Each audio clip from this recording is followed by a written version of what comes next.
Hello बच्चों, नमस्कार। आज की इस वीडियो में हम पढ़ेंगे पाठ 5 बीज बना पौधा, कक्षा 5 पर्यावरण अध्ययन। इस पाठ के साथ साथ हम इस पाठ के जो प्रश्नोत्तर है वो भी हम याद करेंगे। तो चलिए शुरू करते हैं। परंतु शुरू करने से पहले आप चैनल को सब्सक्राइब कर लें, वीडियो को लाइक करें, अपने दोस्तों के साथ शेयर करें। तो चलिए शुरू करते हैं बिना किसी देरी के। आपने पिछली कक्षाओं में पेड़ पौधों के बारे में समझा है। ये हमारे बहुत काम आते हैं। पेड़ पौधों के अलग अलग भागों को भोजन के रूप में उपयोग किया जाता है। सोचिए और बताइए। नीचे दी गई तालिका में खाद्य पदार्थ दिए गए हैं। बताओ कि पौधों का वह कौन सा भाग जिसे हम खाते हैं। जैसे चावल, चावल का कौन सा भाग हम खाने के काम में लेते हैं? तो चावल का बीज हम काम में लेते हैं। सेब, सेब जो एप्पल होता है उसका हम फल काम में लेते हैं। गाजर, गाजर का जो कंद होता है, मतलब जड़ होती है, उस काम में लेते हैं। बाजरे का बीज काम में लेते हैं। मूली का भी कंद काम में लेते हैं। प्याज, प्याज का जो जड़ और तने के बीच का जो भाग होता है, जिसे हम एक तरीके से तना होता है, उसे हम काम में लेते हैं। नए पौधे का बनना, नए पौधे कैसे बनते हैं? यहाँ पर कुछ बच्चे आपस में बातचीत कर रहे हैं, जिसे मोनू कहता है गुड्डी से, गुड्डी देखो, नीम के पेड़ के नीचे व तुलसी के गमले में नए नए छोटे छोटे पौधे दिखाई दे रहे हैं। गुड्डी, हाँ भैया, बहुत सारे पौधे हैं। भैया ये पौधे कहाँ से आए? इनको यहाँ कौन लाया? मोनू कहता है, गुड्डी ये पौधे तो बारिश में अपने आप उग जाते हैं।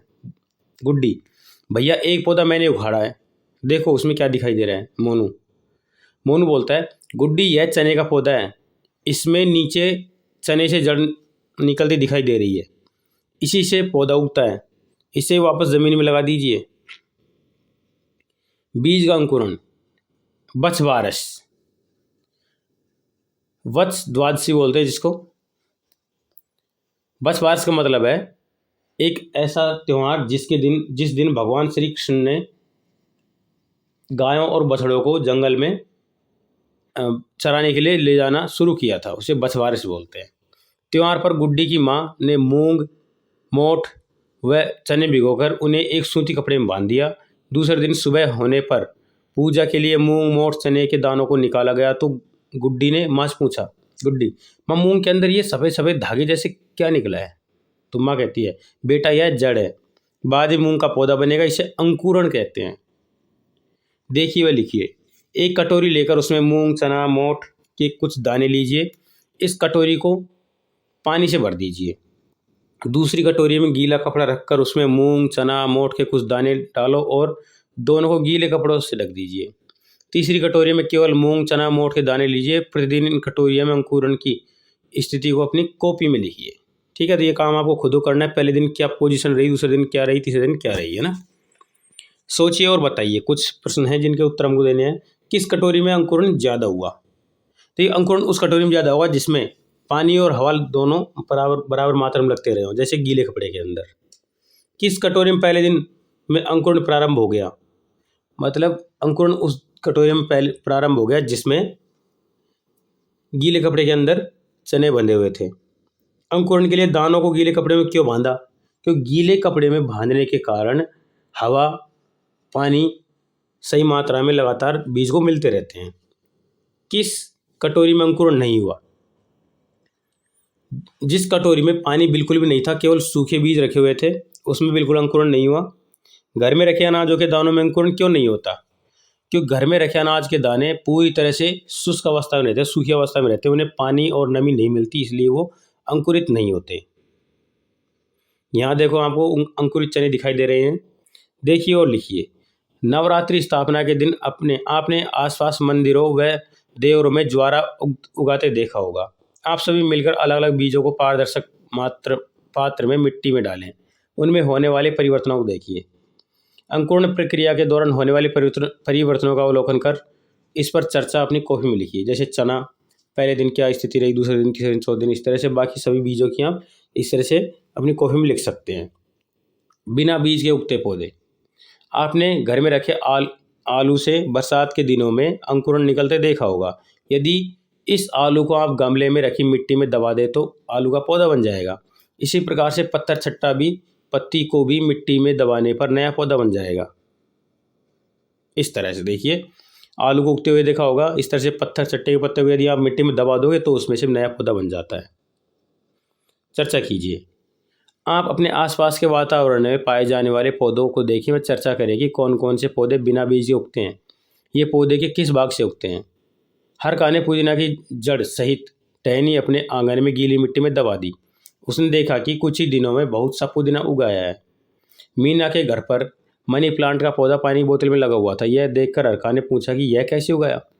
मीना ने बताया कि कलिका युक्त टहनी को पानी की बोतल या गमले की मिट्टी में लगाने पर पौधा बन जाता है। आइए जाने पौधे किस भाग में नया पौधा बनता है। आलू तने से बनता है, मनी प्लांट भी तने से बनता है, पुदीना जड़ से बनता है, गुलाब तने से बनता है, चमेली भी तने से बनता है और पत्ता छटा पत्ती से बनता है। पता कीजिए और लिखिए। कलम कैसे लगाते हैं। मैं बताता हूँ देख कलम कैसे लगाते हैं। कलम लगाने के लिए आप एक एक किसी भी पेड़ की अपनी उंगली के बराबर मोटाई की एक डाल को काट लें। उसे काट कर उसे आगे से थोड़ा सा छील लें, मतलब तने की जो ऊपर की छाल होती है उसे हटा लें और अंदर की लकड़ी रहने दें।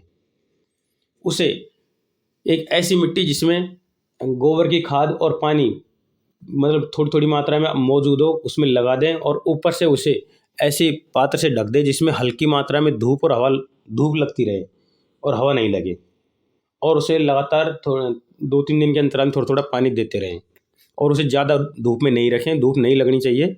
तो आप कुछ ही दिनों में देखोगे कि जो आपने डाल लगाई है उस डाल में नीचे जड़ और ऊपर की ओर पत्ते आने लगेंगे। तो इसे कलम लगाना कहते हैं। ऐसे पौधों नाम बताइए जिसको पत्ती के द्वारा उगाया जा सकता है। पत्ती के द्वारा बहुत सारे पौधे उगाए जा सकते हैं, जिसके अंदर आ जैसे करंज का पौधा, पत्थर चट्टे का पौधा, तो ये कुछ, और इसके अलावा कैक्टस का पौधा भी उगाया जा सकता है पत्ती के द्वारा। तो बहुत सारे पौधे होते हैं, सबके नाम टाइम पे याद नहीं आते, लेकिन 2-3 मैंने आपको बताए। बीजों का इधर उधर फैलना। मीरा ने मंदिर की दीवार पर पीपल का पौधा देखा तो सोचने लगी कि यह पौधा किसने लगाया होगा। मीरा ने अपने पिताजी से पूछा। पिताजी ने बताया चिड़िया कबूतर द्वारा इनके बीज यहाँ पहुँच जाते हैं। ऐसे ही बीज तेज हवा पानी में बहकर पक्षियों की चोंच में चिपक कर जानवरों के शरीर से चिपक कर यहाँ वहाँ चले जाते हैं। इसको बीजों का फैलना या प्रकीर्णन कहते हैं। इसको आप जरूर याद कर लें, ठीक है, क्योंकि यहाँ से प्रश्न बनेगा कि ऐसे बीज जो तेज हवा पानी में बहकर पक्षियों की चोंच में चिपक कर जानवरों के शरीर से चिपक कर यहाँ वहाँ चले जाते हैं, इसको बीजों को फैलना या प्रकीर्णन कहते हैं। इसे रट लें, ठीक है। सोचिए और बताइए, आपने जमीन के अलावा यहाँ कहाँ पर पौधे उगते हुए देखा है। विदेशों से आए पौधे। कुछ पौधे हैं जो भारत के नहीं है, विदेशों से लाया गया है उन्हें, तो उसके बारे में अब पढ़ेंगे हम। व्यापार के लिए अनेक व्यक्ति अपने देश से दूसरे देशों की यात्रा करते हैं। यात्रा के दौरान अनेक पौधे व जानवरों को एक स्थान से दूसरे स्थान पर ले जाते हैं। नीचे दिए पौधे विदेशों से हमारे देश में आए हैं। लोगों के एक स्थान से दूसरे स्थान पर बसने से ये यहाँ एक स्थान से दूसरे स्थान पर पहुँच जाते हैं। नीचे दी गई तालिका में जानिए कौन कहाँ से आया है। जैसे चाय, चीन मतलब एशिया में ही है, ये चीन से आई है। कॉफ़ी अफ्रीका से आई है। भिंडी अफ्रीका से आई है। गोभी यूरोप से आई है। मटर भी यूरोप से आई है, ठीक है। इस तरह से गाजर घास भी अमेरिका से आई है। तो बहुत सारे पौधे हैं जो अलग अलग देशों से आए हैं। यहाँ पर आपको संसार का मानचित्र दिखाई दे रहा होगा, तो इसमें इस मानचित्र में कोई देश को नहीं दिखा रखा है, यहाँ पर महाद्वीपों को दिखा रखा है। तो कितने महाद्वीप है टोटल? 7। कौन कौन से, क्या नाम है? ऑस्ट्रेलिया, एशिया, यूरोप, अफ्रीका, दक्षिण अमेरिका, उत्तरी अमेरिका और एंटार्क्टिका महाद्वीप। ये 7 महाद्वीप हैं, इन्हें आप जरूर याद कर लें। इन 7 महाद्वीपों के उत्तर आपसे परीक्षा में पूछे जाएंगे। भारत में रहने वाले अंग्रेजों ने दक्षिण अमेरिका से लैंटाना का पौधा लाकर कलकत्ता के शहर के एक बगीचे में लगाया। एक अंग्रेज अधिकारी ने ऑस्ट्रेलिया से यूकेलिप्टस के पौधे को तमिलनाडु के नीलगिरी की पहाड़ियों में लाकर लगाया, इसलिए इसे नीलगिरी भी कहते हैं। भारत द्वारा अमेरिका से मंगाए गए गेहूं के साथ गाजर घास के बीज आ गए और अनावश्यक रूप से भारत में फैल गए। अब आप देखोगे कि जो गाजर घास है वो भारत के सभी क्षेत्रों में इतनी बड़ी मात्रा में फैला हुआ है कि जिसे कंट्रोल कर पाना बहुत मुश्किल है। जैसे अंग्रेजी बबूल भी हमारे देश के ज़्यादातर क्षेत्रों में फैली हुई है। ये बहुत ही खराब पौधा है, हमारी प्रकृति के लिए बहुत ज़्यादा खराब पौधा है। इस तरह से गाजर घास भी बहुत ज़्यादा खराब है। तो ये विदेशों से आए हैं। हमारा देश में जो पैदा हुई वनस्पति है वो हमारे देश के लिए बहुत अच्छी है, लेकिन विदेशों से आई हुई चीज़ें ज़्यादातर हमारे लिए नुकसानदायक है। यह भी कीजिए, अपनी कॉपी में एक विश्व मानचित्र लगाइए और इसे विभिन्न महाद्वीप अंकित कीजिए। साथ में यह भी लिखिए कि किस महाद्वीप में कौन सी खाद्य सामग्री व पौधे हमारे देश में लगाए गए हैं। ठीक है, जैसे यूकेलिप्टस का पौधा, जिसे हम सफ़ेदा का पौधा बोलते हैं। लेंटाना, ये हमारे जंगली क्षेत्रों में खूब उगता है। गाजर घास, ये सभी जगह पर उगता है।